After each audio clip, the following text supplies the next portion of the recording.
नमस्कार दर्शक बंधु जय जगन्नाथ 2024 मसीहा एप्रिल मासरे मेष राशि फलाफल किपरि रहिबो आजिर अध्याय आसंतु आलोचना करिबा। दर्शक बंधु मेष राशि रे अनेक परिवर्तन एप्रिल मासरे घटिबाकू जाउची। ग्रह चक्र रे मध्ये अनेक परिवर्तन आसीबो। ग्रह मानकर स्थिति जो देखिबा मास आरंभरु रवि आपणकर द्वादश स्थान रे चलन करिवे। एप्रिल मास 30 तारिख ठारू रविंकर चलन मेष राशि रे रहिबो।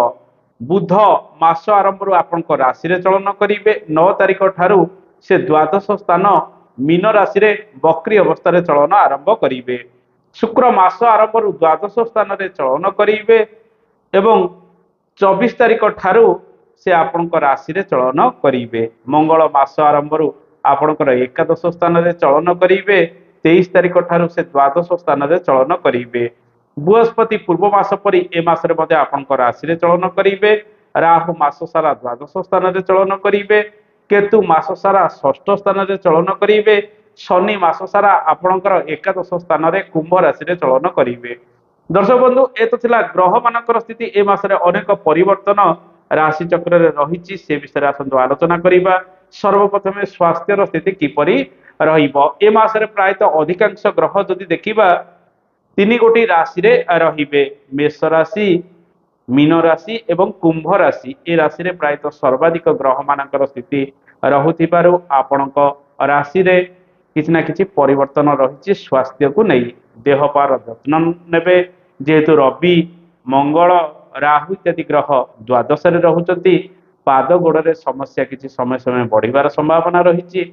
मासर द्वितीयार्धरे मुंड जनित पीड़ारे आपण मध्य पीड़ित होई पारंती। शरीर खराब हेले मध्य मासर प्रथमार्धरे आरोग्यता लाभ आपण मध्य करि पारंती। धीरे धीरे शरीर आपणकर सुस्थ रहिबो किंतु देहपा सामान्य समय समय खराब होबार संभावना रहिछि। गर्भवती महिला माने ए मासरे अधिक स्वास्थ्यर जत्न नवा आवश्यक कारण शनि मंगलकर प्रभाव संपूर्ण रूपे पंचम स्थान को रहिबो। जदि आपण नूतन गर्भधारण करचंती डाक्तरकर परामर्श ठीक समय नवा आवश्यक। संतान सुख आपन को मिशामिशी भाव में ए मासरे प्राप्ति होबार जोग रही। नूतन गर्भधारण करने चाहूले मासर द्वितीयार्धरे 15 तारिख पर किछिटा शुभफल वृद्धि पाइब। दर्शक बंधु ए मासरे माँ का स्वास्थ्य प्रायतः मिशामिशी रहिबो। पिता स्वास्थ्य मध्य मासर प्रथमार्धरे भल रहिबो। मासर द्वितीयार्धरे पिता सामान्य शारीरिक पीड़ारे मध्य पीड़ित होई पारंती। दर्शक बंधु आसंतु जानिबा चाकरी बाकरी कर्ममय जीवन व्यवसाय वाणिज्यर स्थिति किपरि रहिबो। ए मासरे चाकरी बाकरी क्षेत्र में अनेक परिवर्तन रहिछि। नूतन चाकरी क्षेत्र में आपन को सफलता मिलिबो किंतु दूर स्थान को यात्रा हुए तो आपन को परिवार पड़ी पारे। परिश्रम टिके अधिक रहिबो। दूर स्थान को जेतेबेले यात्रा करूचंती जानवाहन प्रति टिके सावधानता अवलंबन करिवे। या सहित कोनोसी जिनिस पत्र हजि जाई पारे बा चोरी होई पारे से सब प्रति मध्ये आपन को अधिक ध्यान देबा को पड़िबो। ए मासरे चाकरी क्षेत्र में अदल बदल आपण करि पारंती। कोनोसी जगह को ट्रांसफर होई जीवार संभावना मध्य रहिछि। विदेश यात्रा करिवार सुजोग मध्य आपण प्राप्ति करिवे। चाकरी क्षेत्र में अधिक परिश्रम करिवार संभावना रहिछि। आपणकर कर्माधिपति शनि मंगल युक्त होई एकादश स्थान रे रहुतिबारु सामान्य आर्थिक लाभर संभावना मध्य मासर प्रथमार्धरे रहिछि किंतु खर्च वृद्धि व्यय वृद्धि ए मासरे मध्ये अधिक लागि रहिबो। निज खर्च उपरे आपणकर नियंत्रण अनेक समय ए मासरे रहिबो नाही। निजर आय को भल भाव में संचय करिया पई ए मासरे चेष्टा करंतु। मंगल एवं शनिकर जोग एकादश स्थान रे रहुतिबारु जंत्रपाति संबंधित काम जे माने कृषि संबंधित कार्य करूचंती कंस्ट्रक्शन संबंधित कार्य करूचंती आईटी सेक्टर इंजीनियरिंग इत्यादि क्षेत्र में रहिचंती सेमान पई ए समय किछि दिगरे भल फल प्रदान करिबो। विशेष करी आर्थिक लाभ सेमानकु विभिन्न कर्मर मध्य देई पारे किंतु सरकारी कार्य राजनीतिक कार्य रे किछिटा समस्या उपजि पारे। मान सम्मान मध्य आपणकर हानि होबार जोग रहुतिबारु निज सम्मान जगी प्रत्येक कार्य करंतु। राहुଙ୍କ सहित रविଙ୍କର जोग मध्य 13 तारिख पर्यंत द्वादश स्थान रे रहुतिबारु कहा सहित मतभेद गंडगोल इत्यादि करंतु नाही किंबा कर्ममय जीवन रे वरिष्ठ व्यक्ति मानक सहित संपर्क हानि करंतु नाही। कोनोसी लांच इत्यादि नियंतु नाही। ए सब जोग बेले बेले समस्या मध्य करि पारे। 23 तारिख ठारू मास शेष पर्यंत राहुଙ୍କ सहित मध्य आमे जदि देखिबा ମଙ୍ଗଳଙ୍କର ଯୋଗ ରହୁଥିବାରୁ ଏ ଯୋଗ ବେଳେ ବେଳେ ବିବାଦ ମଧ୍ୟ ଉପୁଜାଇପାରେ। ତେଣୁ କର୍ମମୟ ଜୀବନରେ, ଘରୋଇ ଜୀବନରେ ସାଙ୍ଗସାଥୀଙ୍କ ସହିତ ଆପଣ ମତଭେଦ ଏହି ସମୟରେ କରନ୍ତୁ ନାହିଁ। ବିବାଦ ଠାରୁ ଦୂରେଇ ରହି ପ୍ରତ୍ୟେକ କାର୍ଯ୍ୟ କରିବା ଆବଶ୍ୟକ। ଏହି ସମୟରେ ପ୍ରାୟତଃ ସରକାରୀ କାର୍ଯ୍ୟକ୍ଷେତ୍ରରେ ଯାହା ମୁଁ ପୂର୍ବରୁ କହିଲି ଅଦଳ ବଦଳ ହେବାର ସମ୍ଭାବନା ରହିଛି। ଆପଣ ଟିକେ ଅଧିକ ପରିଶ୍ରମ କରିବାର ସମ୍ଭାବନା ରହିଛି। ବ୍ୟବସାୟ ବାଣିଜ୍ୟ କ୍ଷେତ୍ରରେ ପ୍ରାୟତଃ ବଡ଼ ଧରଣର ନିବେଶ କରିପାରନ୍ତି କିମ୍ବା ଆପଣ କୌଣସି ବାହାରକୁ ଯାଇ କିଛି ନୂତନ ବ୍ୟବସାୟ ବାଣିଜ୍ୟ ଆରମ୍ଭ କରିବା ପାଇଁ ଚେଷ୍ଟା ମଧ୍ୟ କରିପାରନ୍ତି। ଏକ୍ସପୋର୍ଟ ଇମ୍ପୋର୍ଟ ସମ୍ବନ୍ଧିତ କାର୍ଯ୍ୟ ଯେଉଁମାନେ କରୁଛନ୍ତି, ବୈଦେଶିକ କାର୍ଯ୍ୟ ଯେଉଁମାନେ କରୁଛନ୍ତି ବେପାର ବାଣିଜ୍ୟକୁ ନେଇ, ସେମାନେ ଏ ମାସରେ କିଛି ଆର୍ଥିକ ଲାଭ ମଧ୍ୟ ପାଇବାର ସମ୍ଭାବନା ରହିଛି। ଶୁକ୍ର ପ୍ରାୟତଃ ଦ୍ୱାଦଶ ସ୍ଥାନରେ 23 ତାରିଖ ପର୍ଯ୍ୟନ୍ତ ଉଚ୍ଚସ୍ଥ ରହିବେ ଏବଂ ମାସର ଶେଷାର୍ଧ ଠାରୁ ପ୍ରାୟତଃ ଶୁକ୍ର ଆପଣଙ୍କ ରାଶିରେ ଚଳନ କରିବେ। ଧୀରେ ଧୀରେ ଆର୍ଥିକ କ୍ଷେତ୍ରରେ ମଧ୍ୟ ଉନ୍ନତି ଆସିବ। ବେପାର ବାଣିଜ୍ୟକୁ ନେଇ କାରବାର ପ୍ରାୟତଃ ମିଶ୍ରିତ ଏ ମାସରେ ରହିବାର ସମ୍ଭାବନା ରହିଛି। ଋଣଗ୍ରସ୍ତ ଆପଣ ଏ ମାସରେ ଅଧିକ ନିଅନ୍ତୁ ନାହିଁ। ବଡ଼ ନିବେଶ ଠାରୁ ଦୂରେଇ ରହି ପ୍ରତ୍ୟେକ କାର୍ଯ୍ୟ କରିବା ଆବଶ୍ୟକ। ଯେଉଁମାନେ ସେୟାର ମାର୍କେଟିଂ କ୍ଷେତ୍ରରେ ଅର୍ଥ ଲଗାଣ କରୁଛନ୍ତି ସେମାନେ କିଛିଟା ଲାଭ ପାଇପାରନ୍ତି, କିନ୍ତୁ ରାହୁଙ୍କ ସହିତ ରବିଙ୍କର ଯୋଗ ବେଳେବେଳେ ଆକଳନ ମଧ୍ୟ ଭୁଲ ଭଟକା କରିପାରେ। ତେଣୁ ଛୋଟ ଛୋଟ ନିବେଶ କରି ଆପଣ ଆଗକୁ ବଢିବା ଆବଶ୍ୟକ।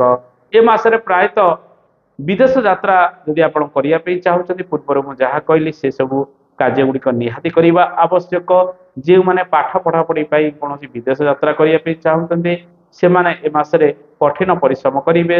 ଅଧିକ ଖର୍ଚ୍ଚ ବୃଦ୍ଧି ମଧ୍ୟ ସେଥିରେ ଲାଗି ରହିବାର ସମ୍ଭାବନା ବିଭିନ୍ନ ଦିଗରେ ରହିଛି। ଦର୍ଶକ ବନ୍ଧୁ, ଶିକ୍ଷା ଠାରୁ ଆରମ୍ଭ କରି ସନ୍ତାନଙ୍କ ପିଛରେ ଖର୍ଚ୍ଚ ମଧ୍ୟ ଏ ମାସରେ ଅଧିକ ବଢିବ। ଏହା ସହିତ ଆପଣଙ୍କର ଜୀବନ ସାଥୀ ପିଛରେ, କୁଟୁମ୍ବଙ୍କ ପିଛରେ ଅଧିକ ଖର୍ଚ୍ଚାନ୍ତ ହବାର ସମ୍ଭାବନା ରହିଛି।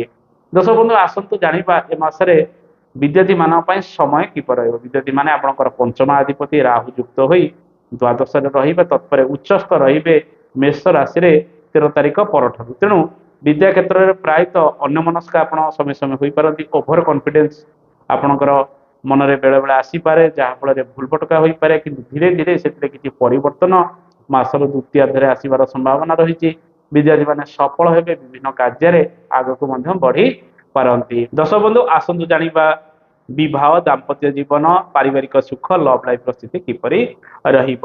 ଯେହେତୁ କାଳ ସୁଧି ରହୁନାହିଁ, ଏହି ସମୟରେ ବିବାହ ଆଦି କାର୍ଯ୍ୟ ଗୁଡିକ ବର୍ଜନୀୟ ରହିବ। ଦାମ୍ପତ୍ୟ ଜୀବନ ଯଦି ଦେଖିବା, ସପ୍ତମକୁ ପ୍ରାୟତଃ ରବି, ବୃହସ୍ପତି, ଶୁକ୍ର ଇତ୍ୟାଦି ଗ୍ରହଙ୍କର ପ୍ରଭାବ ରହିବ। ଦାମ୍ପତ୍ୟ ଜୀବନରେ ସୁଖ ଦୁଃଖ ପ୍ରାୟତଃ ଲାଗି ରହିବାର ସମ୍ଭାବନା ରହିଛି।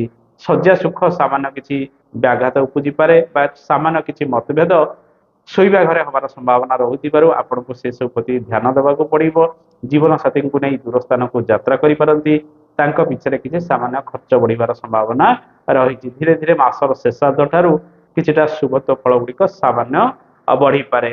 ଦର୍ଶକ ବନ୍ଧୁ, ଏ ମାସରେ ଲଭ୍ ଲାଇଫର ସ୍ଥିତି ଯଦି ଦେଖିବା, ପଞ୍ଚମକୁ ଶନି ମଙ୍ଗଳଙ୍କର ପ୍ରଭାବ ରହିବ ଏବଂ ରବି ପ୍ରାୟତଃ ଦ୍ୱାଦଶରେ ରହୁଥିବାରୁ ଲଭ୍ ଲାଇଫ କ୍ଷେତ୍ରରେ ସେତେ ଭଲ ଫଳ ଆପଣଙ୍କୁ ମିଳି ନପାରେ। ତେଣୁ ଏ ମାସଟି ଆପଣଙ୍କ ପାଇଁ ସେତେ ଶୁଭ ଫଳ ପ୍ରେମମୟ ଜୀବନରେ ପ୍ରଦାନ କରିବ ନାହିଁ। ଆପଣଙ୍କର ପ୍ରେମିକ ଏବଂ ପ୍ରେମିକାଙ୍କୁ ନେଇ ଆପଣ ଚିନ୍ତିତ ହୋଇପାରନ୍ତି। କିଛି ଖର୍ଚ୍ଚ ଅଧିକ ତାଙ୍କ ପିଛରେ ମଧ୍ୟ କରିବାର ସମ୍ଭାବନା ରହିଛି। ଦର୍ଶକ ବନ୍ଧୁ, ପାରିବାରିକ ଜୀବନ ଯଦି ଦେଖିବା, ଚତୁର୍ଥ ସ୍ଥାନକୁ ପ୍ରାୟତଃ ରାହୁଙ୍କର ପ୍ରଭାବ ରହିବ। ଏ ମାସରେ ପାରିବାରିକ ଜୀବନରେ ମହିଳାମାନେ ସାମାନ୍ୟ ଚିନ୍ତାଗ୍ରସ୍ତ ହେଲେ ମଧ୍ୟ ଘରର ବିଭିନ୍ନ କାର୍ଯ୍ୟ ଗୁଡିକ କରିବାର ସମ୍ଭାବନା ରହିଛି। ଘରୋଇ କାର୍ଯ୍ୟରେ ପ୍ରାୟତଃ ଖର୍ଚ୍ଚ କିଛି ସାମାନ୍ୟ ବଢିବ। ବନ୍ଧୁଙ୍କର ଚର୍ଚ୍ଚାରେ ସମୟ ଗୁଡିକ ମଧ୍ୟ ବେଳେ ବେଳେ ଅତିବାହିତ ହେବାର ସମ୍ଭାବନା ରହିଛି। କୃଷି କର୍ମ ଠାରୁ ଆରମ୍ଭ କରି ବିଭିନ୍ନ ଘରୋଇ କର୍ମ କ୍ଷେତ୍ରରେ ଆପଣ ଆଗ୍ରହ ମଧ୍ୟ ବଢାଇବେ, କିନ୍ତୁ ପରିଶ୍ରମ ପ୍ରତ୍ୟେକ ଦିନ ଅଧିକ କରିବାର ମଧ୍ୟ ରହିଛି। ମଙ୍ଗଳ ଶନିଙ୍କର ଯୋଗ ରହୁଥିବାରୁ ଯେଉଁମାନେ କନଷ୍ଟ୍ରକ୍ସନ ସମ୍ବନ୍ଧିତ କାର୍ଯ୍ୟ ଗୁଡିକ କରୁଛନ୍ତି, କୃଷି ସମ୍ବନ୍ଧିତ କାର୍ଯ୍ୟ କରୁଛନ୍ତି, ଘରର ବିଭିନ୍ନ ପ୍ରକାର କାର୍ଯ୍ୟ କରୁଛନ୍ତି, ଘର ତିଆରି କରୁଛନ୍ତି, ସେମାନେ ଏ ମାସରେ ଧୀରେ ଧୀରେ ସଫଳ ମଧ୍ୟ ହୋଇପାରନ୍ତି ମାସର ପ୍ରଥମାର୍ଦ୍ଧରେ। ଦର୍ଶକ ବନ୍ଧୁ, ଏହି ସମୟରେ ପ୍ରାୟତଃ ଯାନବାହନ କିଣାକିଣି କ୍ଷେତ୍ରରେ ଖର୍ଚ୍ଚାନ୍ତ ହେବେ। ଭୂମି ଜମି ଜମା କାର୍ଯ୍ୟ କ୍ଷେତ୍ରରୁ ଆପଣଙ୍କୁ ଶୁଭତ୍ୱ ଫଳ ଗୁଡିକ ବୃଦ୍ଧି ପାଇବାର ସମ୍ଭାବନା ରହିଛି। ଆପଣଙ୍କର ଭାଗ୍ୟାଧିପତି ବୃହସ୍ପତି ଅଟନ୍ତି। ମାସର ଦ୍ୱିତୀୟାର୍ଦ୍ଧ ଠାରୁ ସେ ଅସ୍ତ ଧୀରେ ଧୀରେ ହୋଇଯିବେ। ଭାଗ୍ୟ ବଳ ଟିକେ କମି ରହିବ। ତେଣୁ ପିତାଙ୍କର ସହଯୋଗ ନିଅନ୍ତୁ, ପିତାଙ୍କର ଆଶୀର୍ବାଦ ନେଇ ପ୍ରତ୍ୟେକ କାର୍ଯ୍ୟ କରନ୍ତୁ। ଗୁରୁଜନ ମାନଙ୍କ ସହିତ ଉତ୍ତମ ପରାମର୍ଶ କରି ପ୍ରତ୍ୟେକ କାର୍ଯ୍ୟ ଯଦି କରିବେ, କର୍ମମୟ ଜୀବନରେ ଆପଣ ମଧ୍ୟ ସୁଖ ଭୋଗ କରିପାରନ୍ତି। ଆସନ୍ତୁ ଜାଣିବା ଏ ମାସରେ କେଉଁ କେଉଁ ପ୍ରତିକାର ଗୁଡିକ କରିବା ଆବଶ୍ୟକ।